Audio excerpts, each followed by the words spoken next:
On today's episode of Gathering the Kings, You should listen to what the market is telling you because Yeah. the market will win. you are listening to Gathering the Kings with Chaz Wolfe, featuring fellow 7, 8, and even 9-figure business owners who have real battle scars from business and life, but have prevailed as the king that they are designed to be. We welcome high-performing entrepreneurs to the stage in order to reveal the real of the real on what it takes to build a successful business today. We dissect the good and bad decisions they've made along the way that give a true and accurate picture of the journey of success and how you too can get there. Through this dialogue, you will learn the value of growing your network and surrounding yourself with power players and kings like today's guest. Grab your pen and notebook because we're about to dive in. What's up, everybody? Chaz Wolfe, Gathering the Kings podcast. Today, I've got Seth Kaplan on the King stage. My brother, how are you?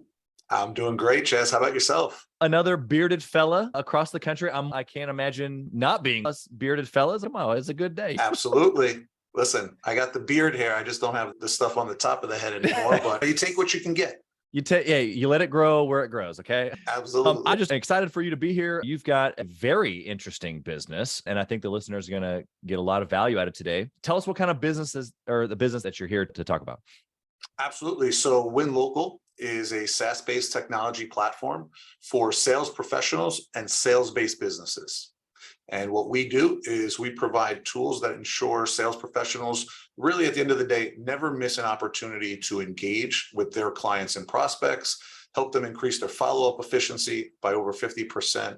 And ultimately, when it's deployed at the company level, right, helps amplify exponentially company activity. Yeah, I love that. Obviously, with my sales experience, a background of building teams and follow up. If you've created a way, Seth, to be able to follow up easier and more often and with more actions and close more deals, then the listener, and I'm sure many other companies out there, are going to be very thankful that they got to get introduced to you. Before we jump into the story, I want to know at this level, obviously you've been successful to a degree, revenue-wise, business-wise, you got a couple of children.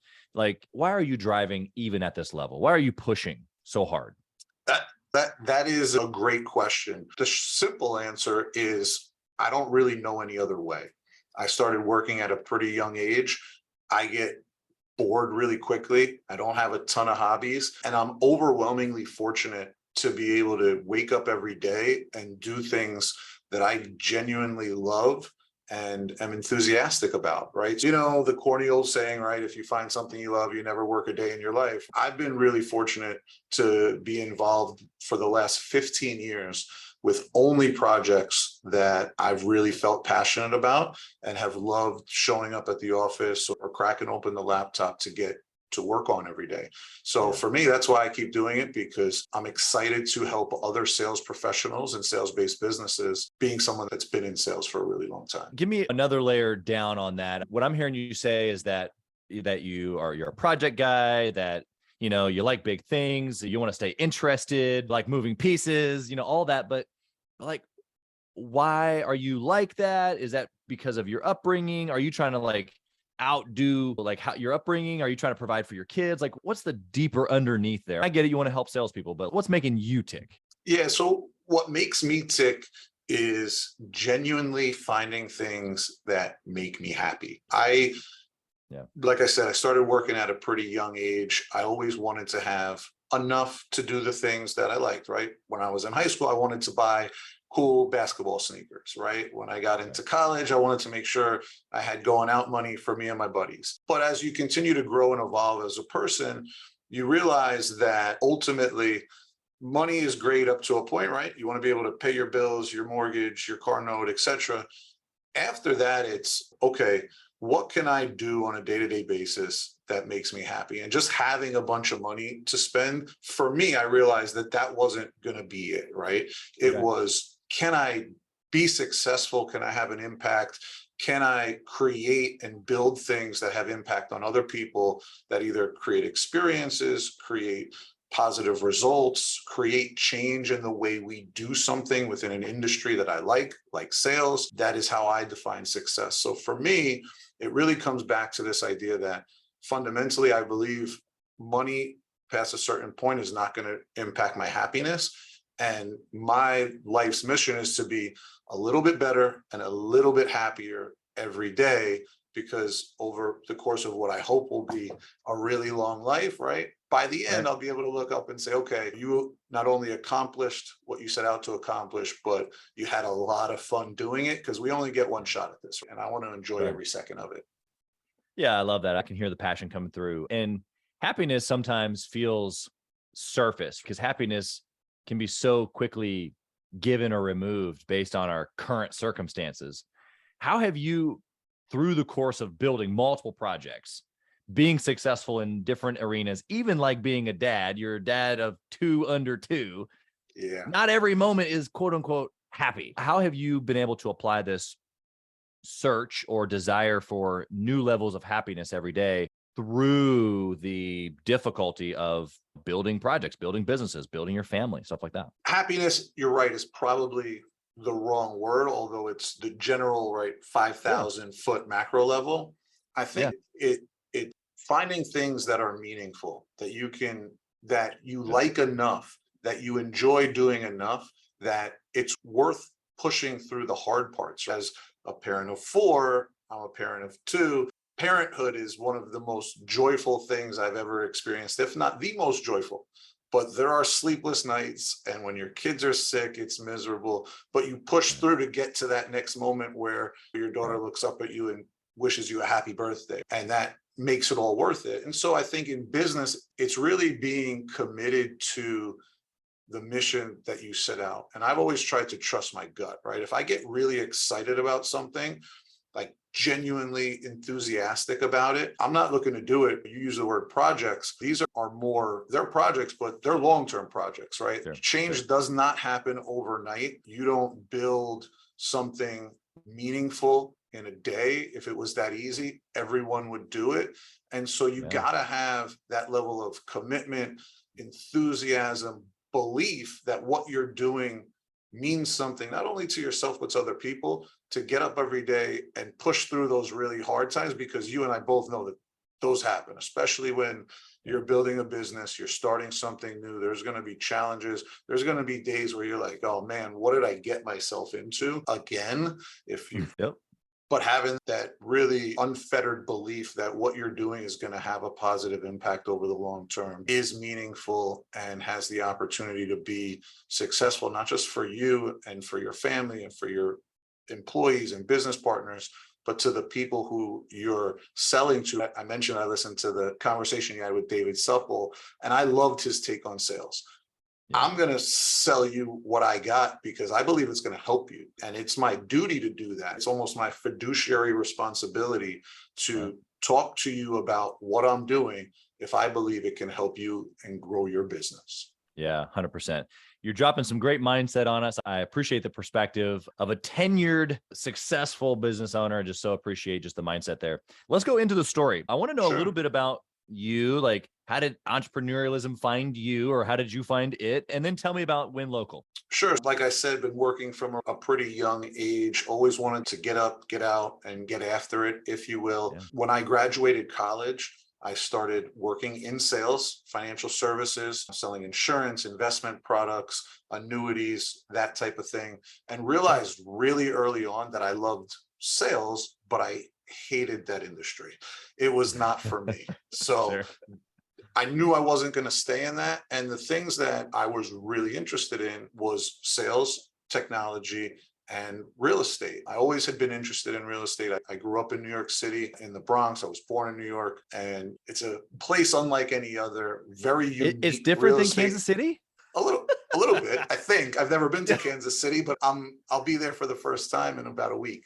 I knew that those were the things that I was really interested in, and was fortunate to have a really close friend who he and I had also done some business together. He had bought some insurance from me. Nice guy. I was like, all right, I'm gonna help you out here. I need life insurance. He had just had his first baby, so that worked out. But he was doing some really cool stuff in the text message marketing space at the time. And his office was not far from where I was working. So I would go pop in there, talk to him and the guys, and we started kicking around different concepts. And long story short, one day I'm sitting in my office at Wachovia Bank at the time, and we just got off like a 2-hour conference call, and it was like the movie Office Space, right? TPS reports about things that were completely not meaningful to the course of business. And I looked at the guy in the office next to me and said, hey, I don't know what I'm going to do in 30 days, but I'm out of here, right? I'm done. And about 5 minutes later, John, who's still my business partner to this day, calls, says, hey, you remember that real estate concept we were kicking around? I said, yeah, absolutely. He said, I like it. I want to go pitch it. And if we get a good response, we should start a business using that concept and just go after it, and we'll be partners. Okay, great. When are the meetings? I'll take the day off. And in typical John fashion, he says, now they're this afternoon. Meet me in Long Island. All right. When opportunity knocks and you get, or at least when I get that feeling like, hey, this could be something big. This could be a moment of true change. Made up an excuse, walked out. Next day, came in, gave my 2 weeks notice. No one bought anything that day, but everyone really liked the concept. And you could tell that it could be something. What it ended up being was very different from what we went out and talked to a bunch of real estate brokers about. But you knew just then, that defining moment, either you make the decision or you don't. And if you don't make the decision, you're probably going to regret it. And so I'm really thankful that I made the right decision, because it dramatically changed the course of my professional life. And I've been in the technology engagement space, as I like to call it, since then. And when I say technology engagement, what I think of is, how do we build products and services that help our partners leverage today's most popular technologies, whatever they are, to better engage with their customers and prospects. And so that's how Win Local came to be in 2020, when things stopped there for a while, right? We sat down, looked at the assets that we owned, where we thought the market was going to go, and how people were going to respond once we got through the thick of this. We didn't obviously know how long it was going to last, or what we're not mind readers, but we knew people had immediately started adopting new technologies like Zoom, right? QR codes made a resurgence. The technology learning curve got expedited so far forward that there was going to be a real opportunity to change the way we engage with one another. And so that's when we sat down and came up with Win Local and our product Share Card, which is a contactless digital business card that allows you to exchange your information in 3 ways: tap, text, and scan. And more importantly, it allows you to never miss an opportunity to engage with a client or prospect, whether you're in person or on a Zoom or a podcast or a virtual meeting, and also increases your follow-up efficiency by being able to cut through the noise of that first follow-up email, right? And go direct between you and your prospect. I love it. And so just for the listeners' sake here, we're going to give you guys a code here at the end if you guys are interested in this product. But in essence, these guys over here at Win Local sent me a share card. And this is not I'm not getting paid for this advertisement. Like, they just sent it to me. It's a awesome little deal here. Even digitally, like you're talking about, being text or QR code. And then one other thing that you told me before we started the show is that there's a connectivity here of not only just capturing information, giving your information, capturing others, very similar to handing out business cards, and you network and you come back to the office and you got this stack of business cards. But as a salesperson or as a business owner, for me now, knowing that I either have salespeople or I'm meeting connections like you here today, where I do want to follow up with you, whether I want to specifically follow up with you about a product or whether I want to just keep a relationship open with you. However, whatever the interaction is, can use your platform, based on how we connect, I can use your platform to then engage certain content to you when you basically open up my information on your phone. Is that what I'm understanding correctly? Yeah, absolutely. If we take it to the basic premise, right? The traditional paper business card, super analog, right? It hasn't changed in probably a couple centuries, right? Since it was invented at the onset of the printing press. But we as people have evolved dramatically. We connect digitally. Our cell phones, right? These supercomputers that we carry in our pocket are our primary means of connectivity. And the majority of how we connect now is digital. text message, Zoom, FaceTime, social media, Instagram, LinkedIn, etc. We could be here for a half hour naming all of the ways we connect digitally.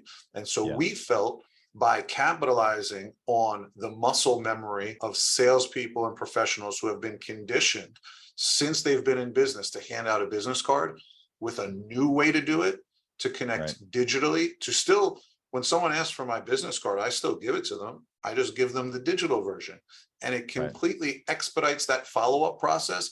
And the other thing it does is during that first conversation, it allows for a significantly more engaging experience than a traditional paper business card could. You get a small paper business card with some information printed. To your point, my digital business card can have whatever I want, links to videos, podcasts I've been on, my LinkedIn page, my Facebook page, a product catalog, whatever I would normally send in that first follow-up email is now readily available the first time you and I meet on my digital card. And so that the momentum of that conversation, because as sales professionals, I'm sure this has happened to you, it's happened to me. You meet someone at an event, you're talking to them, you're like, oh man, this is my ideal prospect. This is the person that I would love to do business with. And it's a great conversation. And for whatever reason, you don't follow up quick enough. They're out of the office, they're traveling. You send that follow-up email and crickets, right? And that as a salesperson, that one hurts because this is the one you wanted, right? It was a perfect fit. And using a tool like ShareCard can remove that barrier because now they get the information that you would have normally sent in that follow-up while you're face-to-face the first time you guys meet. Yeah, I love this. I wish 10 years ago, I'm 25 years old. I'm starting a couple of franchises and I'm networking. I'm learning this business thing. And people start handing me these little 3x1 papers that has their name and photo. And I'm like, what is this? Why do I need this? Can I just put you in my phone? I'm just going to text you.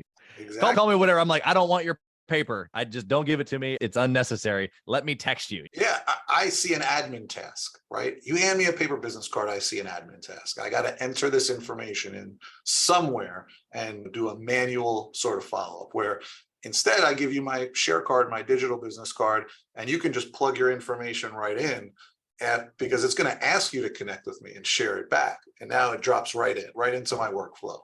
Yep, exactly. I love it. Okay.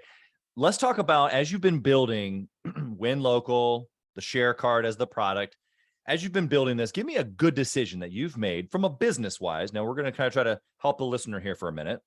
Something practical that you've done that's really given you momentum in growth that they can also to put into their business. So I think the best decision that we've made since we've launched Win Local is the decision to focus on highest and best use.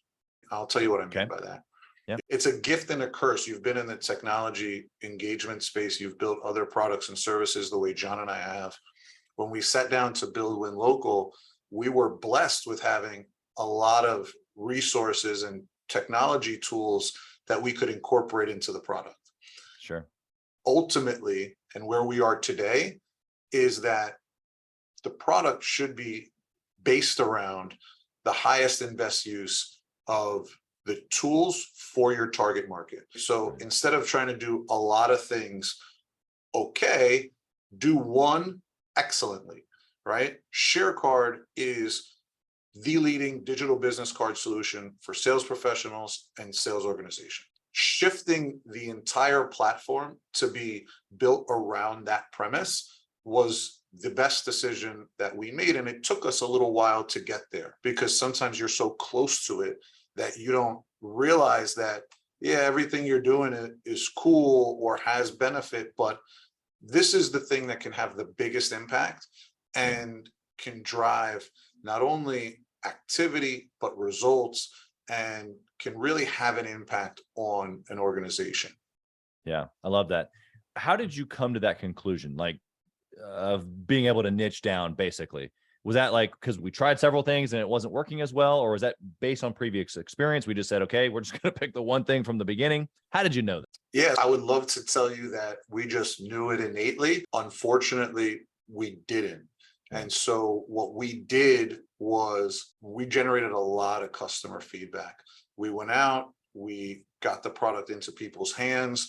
We got essentially, luckily, myself, my partner, our other folks here at Win Local, we're pretty good at selling, and we have some great industry contacts and Rolodexes that we can pick up the phone and who will hear us out because we have a proven track record in the space.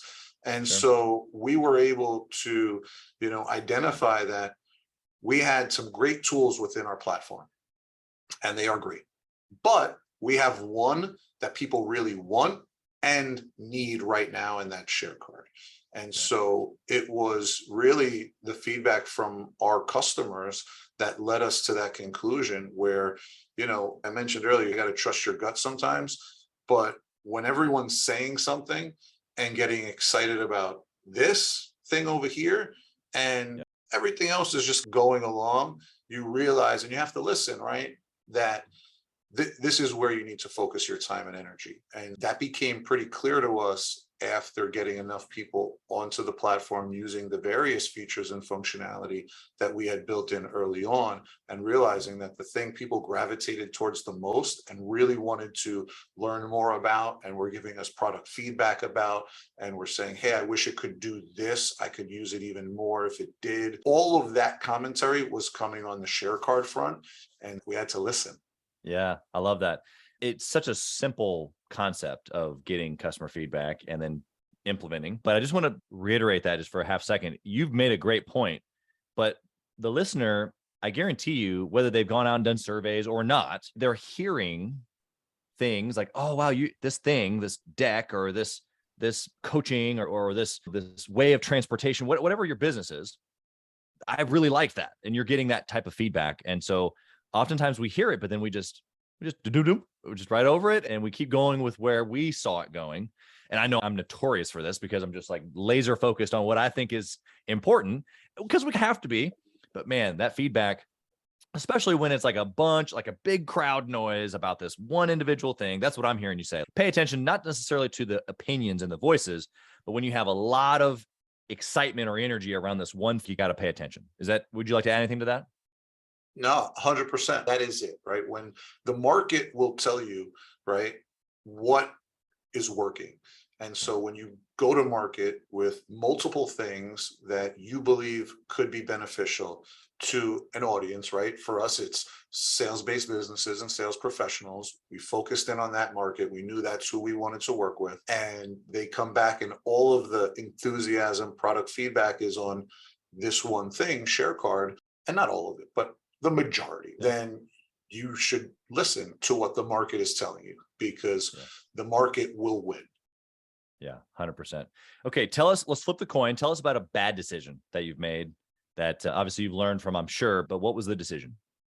Yeah, it's actually very similar to the good decision. I mentioned I've had the good fortune to be in this technology engagement space for a decent amount of time. And I've also been involved in other businesses as well. And there's a similarity in terms of the bad decision, and it's taking your foot off the gas and diversifying too quickly, right? Sure. So with Win Local, we were lucky to come out of the gate strong with a couple different things we thought could be impactful and really hone in on Share Card and then dive down. In the past, right, we've come out with something that was really impactful and we're successful with it. And instead of doubling down, tripling down, continuing to push harder on more integrations and partnerships and expanding to other industries, we diversified too quickly.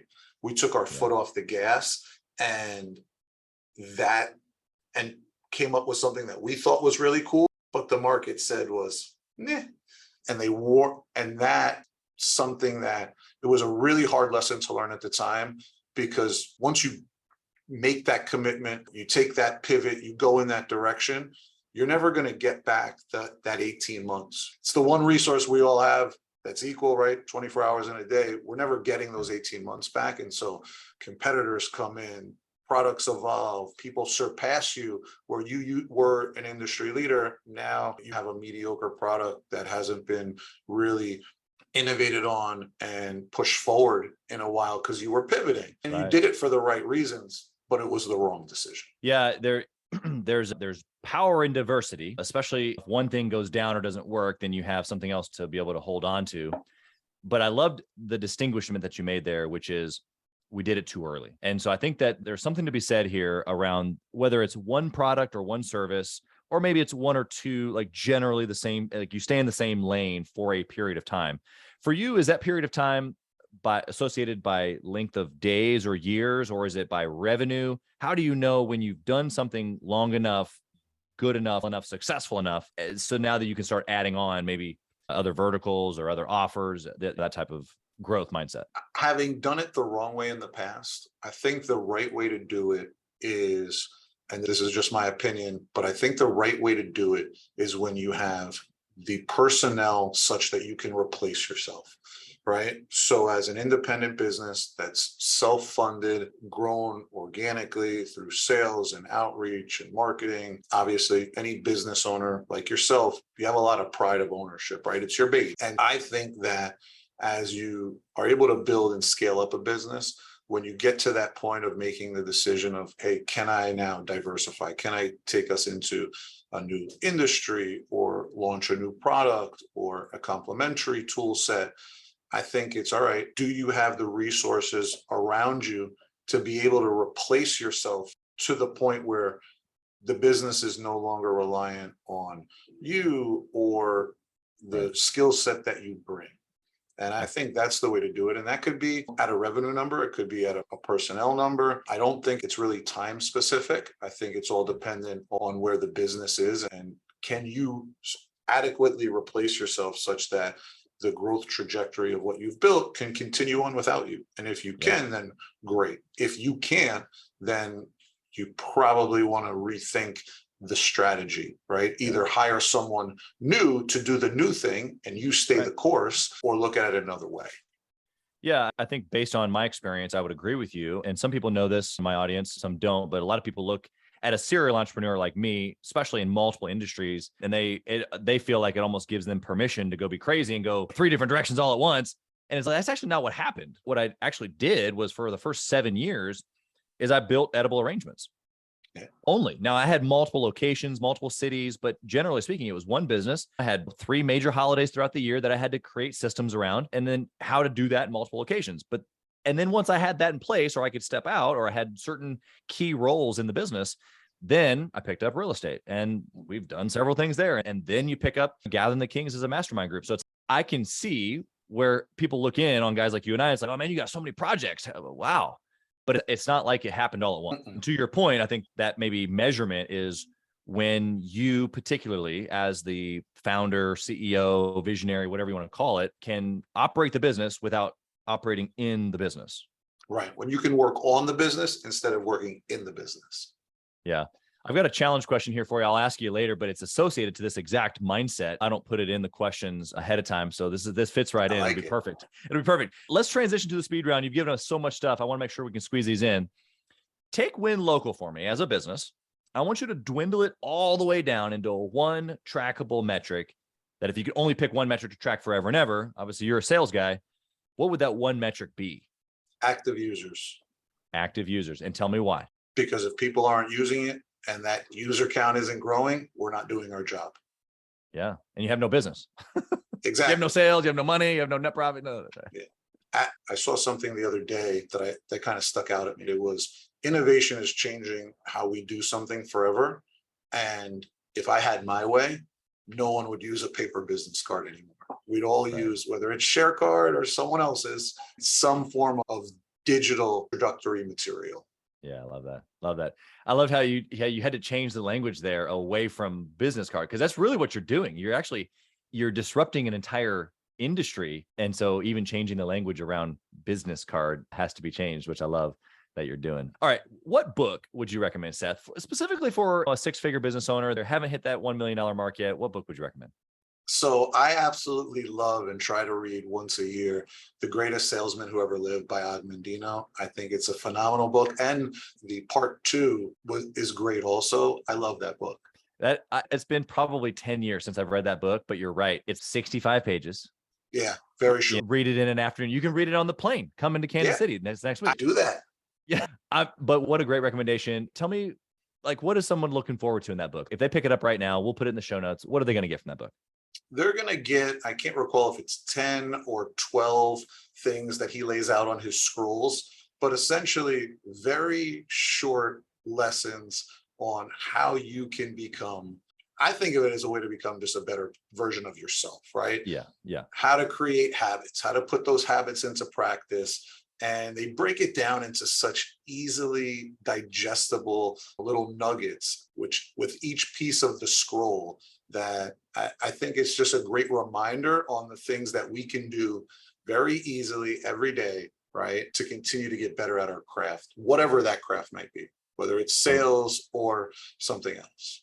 Yeah. No, it's so good. The mindset of reaching for something better. And it's not just sales related. Of course, obviously in the title, he talks about that, but it reaches into every aspect of our life. So I think that's where the game change for at least entrepreneurs listening to this show or guys like you that are on the show. It's like, I don't want to just be a good business owner. I don't want to be just a good salesperson. I want to be a good dad. I want to be found faithful in all the areas, right? Absolutely. Yeah, we're only as good as our habits, right? I think Right. one of the things that I loved about that book was how to create really good habits and some habits that you should look to incorporate if you want to be great. Yeah. Love that. What do you think about networking or masterminding with other entrepreneurs? Obviously, your tool is closely associated to networking. Is there a difference between these actions? And what are your thoughts on the two? I think there's definitely a difference, right? When I hear the word networking, I think of a more social setting, a lot more people, not necessarily a specific barrier to entry, right? There are networking events that happen all the time, whether it's through the Chamber of Commerce or the local business development corporation, et cetera. We can all go to networking events, and there's networking around bigger events, right? You go to a trade show, there's little networking things. So when I hear networking, I like it. I want to go meet other like-minded business professionals. When I hear mastermind, I personally think something completely different. I think of a much smaller, more intimate group of people that are gathering specifically to help problem solve with one another. They all have something in common, whether it be industry, company size, geographic location, etc. And they have decided that it would be better and more beneficial to share their collective learnings and strategies to help one another grow, as opposed to keeping them separate, distinct, siloed, because it'll be for the greater good of the group. And whether they directly or non-directly, they've decided that there's more to gain together than there is separately. So I look at them as two completely separate and distinct things. Yeah. And I loved how you broke down the benefits of both. In fact, what you just shared about the mastermind, we're probably going to have to cut that up and use it as an advertisement for Gathering the Kings. All yours. You did such a great job articulating that. I just really appreciate that. But in all seriousness, you're right. There are two different activities. The share card can be used in both settings. That they can. You can network while you mastermind. 100%. But you can't always mastermind while you network. That's right. Very good. Very good. Okay. So here's my surprise question for you.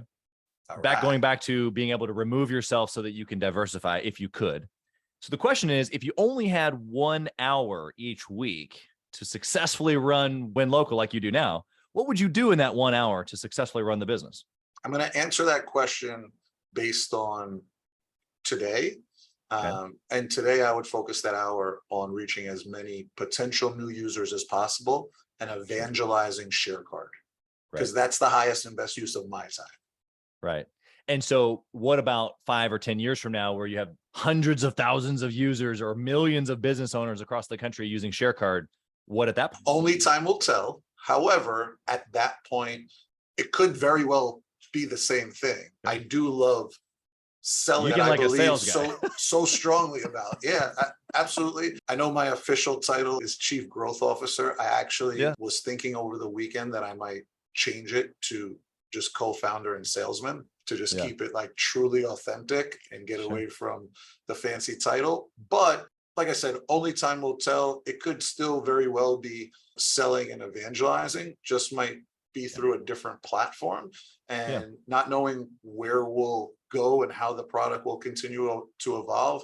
It could also be galvanizing a team of people to go out there and sell the product and bring on new partners, etc. I think the most exciting thing is that I'm not committed to the 5-year, but I'm very committed to the today. Yeah, for sure. Yeah, I can feel the years of sales mindset coming through the microphone. It's hard to step away. It is, especially when you obviously that's like if the pipeline stops, everything stops. The carousel stops, the dance, the music stops, everything. Okay, last question for you, Seth. If you lost it all, what would you do? If I lost it all, I think I would fall back on to the things that I believe can make anyone successful. And that's work ethic, determination, and good habits, right? And so I would get back up.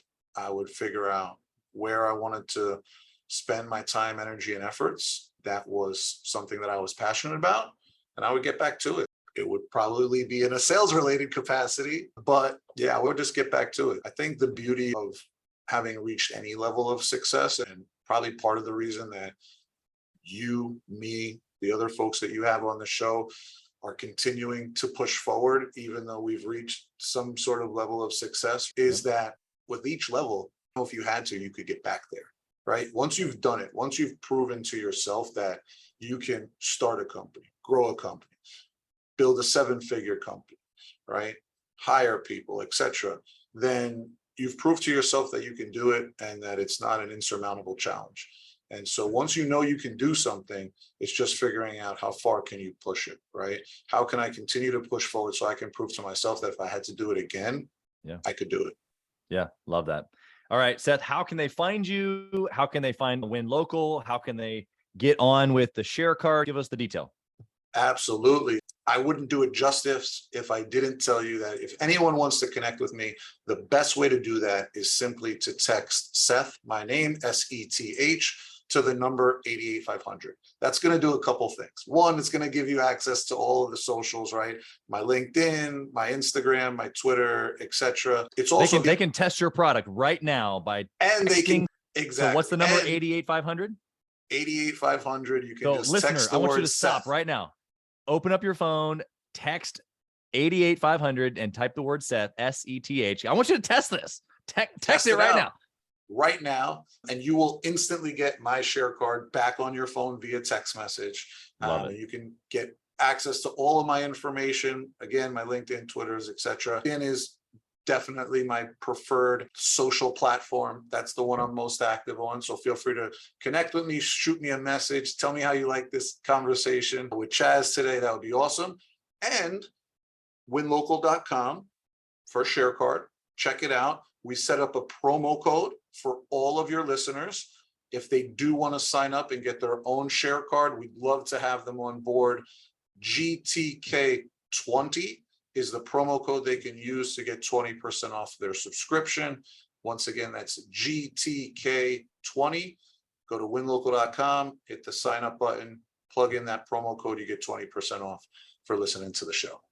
Love it. All right, guys. I already told you I'm not getting sponsored today by ShareCard, but I'm holding it in my hand. In all seriousness, it's smooth. I want to be able to use this tool. For me personally, I already told Seth this, but being able to meet somebody and have their information connect to my systems automatically is, thank goodness someone like Seth exists to create this tool for me. But in all seriousness, text Seth to 88500, test this out. See if you like it. If it helps you in your business, get on with Seth and he can get you taken care of. But we just so appreciate you coming and willing to share. Obviously, give your time. You're giving away 20% off, and we just appreciate you coming. Absolutely a pleasure to be here with you today. Really enjoyed chatting with you, and hopefully I'll see you in Kansas City in the near future. Nothing but things for you and your kiddos and your family. And maybe here in Kansas City in a few days, we'll be able to shake hands. Sounds like a plan. I love it. Thanks for listening to Gathering the Kings. We hope you got a ton of value today and learned a thing or two about taking your business to 7 figures and beyond. If you desire more and want a community around you to help you get there, I want you to go to gatheringthekings.com. That's gatheringthekings.com. And I want you to apply for our next Becoming a King 90-day intensive. We are extremely exclusive by nature as a group. What that means is that we're really wanting only the entrepreneurs who take their business and targets super serious to apply. So if that's you, you think you got what it takes to level up your business, I want you to go to gatheringthekings.com and apply. And we will see you on the other side.